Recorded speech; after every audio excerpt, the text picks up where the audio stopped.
السلام علیکم ورحمۃ اللہ وبرکاتہ۔ اس آیت کریمہ میں اللہ رب العزت نے فرمایا وَأَقْرِضُوا اللَّهَ قَرْضًا حَسَنًا کہ مجھے قرض حسنہ دو اور میرے یہاں جمع کرا لو عند اللہ اور مجھ سے پا لینا۔ عزیزان گرامی، اللہ رب العزت کو قرض مانگنے کی کیا ضرورت ہے؟ توجہ کے ساتھ سننا کہ اللہ تعالیٰ تو غنی ہے، زمین اس کی، آسمان اس کا، چاند اس کے، ستارے اس کے، عرش اس کا، فرش اس کا، زمینوں کا مالک وہ، آسمانوں کے خزانوں کا مالک وہ، مالک الارض والسماء وہ، مالک کن فیکون وہ تو غنی ہے، وہ تو رزاق ہے، وہ تو انسانوں کا مالک ہے، وہ تو انسانوں کو عزت دینے والا ہے، وہ تو چوپاؤں کا مالک ہے، وہ تو کائنات کے ذرے ذرے کا مالک ہے۔ آخر کیا ضرورت پڑ گئی اللہ رب العزت کو کہ قرض حسنہ دو؟ میرا رب فرماتا ہے کہ مجھے قرض حسنہ دو میرے یتیم بندوں کے لیے، میرے مسکین بندوں کے لیے، میرے محتاج بندوں کے لیے، میرے بے کس بے سہارا بندوں کے لیے، میرے ان معصوم بچوں کے لیے جن کے سر پر ہاتھ رکھنے والا کوئی نہیں، ان کے ماں، ان کے باپ، ان کی ماں بچپن میں ہی ان کے سر سے اور دنیا سے رخصت ہو گئی۔ ان یتیموں کے لیے، ان مدارس کے لیے، ان مساجد میں دینا، ان مساجدوں کی امداد کرنا، ان مدارس کی امداد کرنا، مراکز کی امداد کرنا، اللہ والوں کی امداد کرنا، اللہ تعالیٰ کے راستے میں خرچ کرنا اور یتیموں کی، مسکینوں کی، بیواؤں کی مدد کرنا، یہ گویا کہ مجھے دینا ہے۔ ان کو خوش کرنا تو گویا مجھے خوش کرنا ہے۔ ان کو یتیموں کو دینا میری مسرتوں کا لوٹنا ہے، مسکینوں کو دینا میری رحمتوں کو لوٹنا ہے۔ تم زمین والوں پر رحم کرو، آسمان والا تم پر رحم کرے گا۔ فَأَمَّا مَنْ أَعْطَى وَاتَّقَى وَصَدَّقَ بِالْحُسْنَى، پس جو دیا اللہ نے اس میں اللہ سے ڈرو اور اچھے انجام کو سچ مانو۔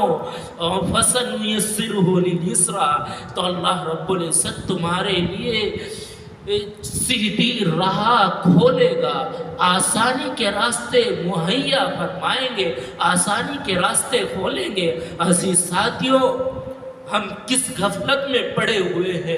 میرا رب فرماتے ہیں مثل الذین ينفقون اموالهم كمثل حبة انبتت سبع سنابل في كل سنبلة 100 حبة، کہ ان لوگوں کی مثالوں کو بیان کر دیجئے جو اللہ تعالیٰ کے راستے میں اپنا مال خرچ کرتے ہیں۔ وہ ایک دانے کی مثال کہ جس میں 7 بالیاں ہو اور ہر بالیاں اگائے 100 دانے، تو جو اللہ تعالیٰ کے راستے میں خرچ کرتا ہے، دیتا ہے، امداد کرتا ہے، تو اس کو 700 گنا تک ثواب ملتا ہے۔ واللہ یضاعف لمن یشاء، اور اللہ تعالیٰ جس کا چاہتا ہے بڑھا دیتا ہے۔ وہ تو غنی ہے، وہ تو بے نیاز ہے۔ واللہ سمیع علیم، اللہ تعالیٰ سننے والے ہیں، اللہ تعالیٰ جاننے والے ہیں، اللہ رب العزت تمہاری نیتوں کو دیکھنے والے ہیں۔ کیا تمہارے اندر دکھلاوا ہے؟ کیا میرے لیے دے رہے ہیں؟ اگر تم دکھلاوے کے لیے، شہرت کے لیے دیتے ہیں تو یاد رکھو تمہاری شہرت دنیا میں دی جائے گی، عنایت کر دی جائے گی۔ کل قیامت کا میدان ہوگا، کوئی کسی کا پرسان حال نہ ہوگا، اس وقت میں نفسی نفسی کا عالم ہوگا۔ اس وقت میں تمہارا امداد کرنا، غریبوں کی مدد کرنا، مساجد بنوانا، مدارس بنوانا، مراکز چلوانا تمہارے کوئی کام نہیں آئیں گے، کیونکہ تم نے شہرت کے لیے کیا تھا۔ اللہ کے نبی صلی اللہ علیہ وسلم فرماتے ہیں کہ اس طریقے سے دو کہ دائیں ہاتھ سے دیا جائے بائیں ہاتھ کو معلوم بھی نہ ہو، بائیں ہاتھ کو پتہ بھی نہ چلے۔ اللہ جاننے والا ہے کہ اللہ کے راستے میں اللہ کی رضا کے لیے دیا جائے۔ اور کیونکہ نیکی کا تکبر پیسے کے تکبر سے زیادہ خطرناک ہوتا ہے۔ اگر ہم چاہیں کہ ہم نے اتنے چلے لگا لیے ہیں، اتنی مساجد بنوا دی ہیں، یہ بڑا کمال ہے۔ میرا عزیز ساتھیو، اللہ تعالیٰ کا شکر ادا کیجیے کہ اللہ نے ہمیں یہ مال دیا ہے اور اس کو خرچ کرنے کی توفیق دی ہے۔ ہمارا کیا کمال ہے اس میں خرچ کرنے کا؟ بہت سارے مال والے، بہت سارے جن کے پاس مال ہے لیکن توفیق نہیں ہوتی کہ کسی غریب کی مدد کر دے۔ یہ غریب کی مدد کرنا اللہ تعالیٰ کو خوش کرنا ہے، اللہ تعالیٰ کی رحمتوں کو لوٹنا ہے، اللہ تعالیٰ کی رحمتوں سے فیض یاب ہونا ہے۔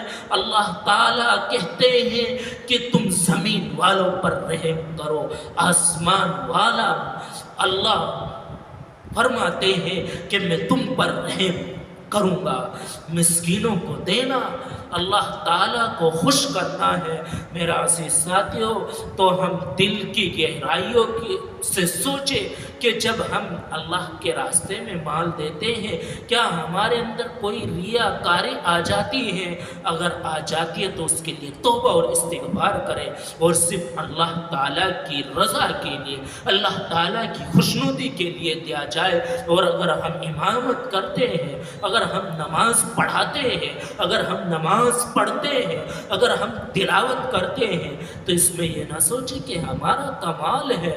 میرے بھائیوں، یہ اللہ تعالیٰ نے ہمیں توفیق دی ہے، اللہ تعالیٰ کا شکر ادا کیا جائے۔ اللہم اعنی علی ذکرک و شکرک و حسن عبادتک۔